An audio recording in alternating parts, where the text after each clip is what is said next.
même besoin de se... Vous en avez parlé de vouloir rencontrer Mauroy, de vouloir rencontrer... Ouais. Vous avez rencontré donc Charleroux, les autres finalement. Il y a ces personnages-là aussi, comme elle s'appelle, cette résistante en fait, gaulliste, mais qui était, je sais plus le nom de... Qui pourrait être le nom de Charleroux d'ailleurs.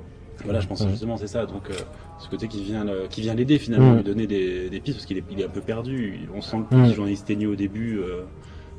il veut lui faire cracher sur Bousquet, lui faire dénoncer une amitié, qu'il a le droit d'avoir finalement. Et il se retrouve confronté finalement à un vieil homme qui se laisse pas dépasser par ça et qui continue à faire lui-même sa statue finalement. Ouais, je crois qu'il se trouve confronté aussi à l'inexplicable. Et je pense à Semprin dans l'écriture ou la vie où il explique beaucoup mieux que moi. En tout cas, là, je vais tenter.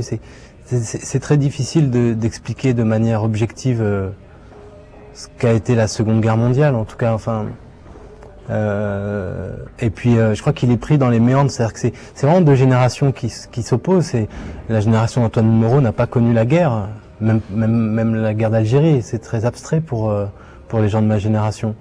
Donc d'un seul coup, imaginer l'occupation, la juger la France à ce moment-là, c'est à la fois sain, mais c'est aussi forcément un peu facile.